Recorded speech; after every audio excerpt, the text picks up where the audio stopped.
জিয়া নাটক করে কান্না করতে থাকে, বলে আমি কি আর কখনো হাঁটতে পারবো না আন্টি? কনক বলে কেন পারবে না? আর আমি বলে দিচ্ছি, যতদিন না তুমি সুস্থ হচ্ছ তুমি আমাদের বাড়িতে থাকবে। রাহি ওখান থেকে বেরিয়ে চলে যায়।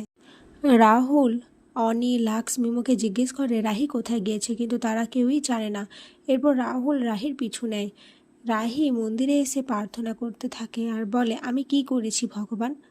আমি তো জিয়ার কোনো ক্ষতি করিনি, তাহলে ও কেন করছে আমার সাথে? আমি কি এই সবের মূল? তখনই দেখে রাহুল ওখানে চলে এসেছে। রাহি রাহুলকে দেখেই বেরিয়ে চলে যেতে গেলে তখনই ওখানে একজনের সাথে ধাক্কা লেগে রাহি পড়ে যেতে যায়। রাহুল রাহুলকে ধরে ফেলে আর সিঁদুর উড়তে থাকে। সেই সব সিঁদুর রাহুল আর রাহির গায়ে পড়ে যায়। লাক্স আর মিমো এটা দেখে অবাক হয়ে যায়। লাক্স বলে এরা সব সময় দূরে যেতে চায়, কিন্তু ভগবান এদের কাছাকাছি নিয়ে আসে। বাড়িতে এলে কনক জিজ্ঞেস করে এরকম অবস্থা তাদের কেন হয়েছে। লাক্স বলে আমরা মন্দিরে গিয়েছিলাম জিয়ার জন্য প্রার্থনা করতে। পিসি ঠাম্মা বলে ওই মেয়েটার জন্য কেন প্রার্থনা করতে হবে? আমার একদমই ওই মেয়েটাকে পছন্দ নয়। এরপর রাহুল চিয়ার সাথে দেখা করতে গেলে চিয়া রাহুলকে দেখেই নাটক করতে শুরু করে। বলে রাহুল আমি কি হাঁটতে পারবো না, বল না। এই বলে জড়িয়ে ধরে।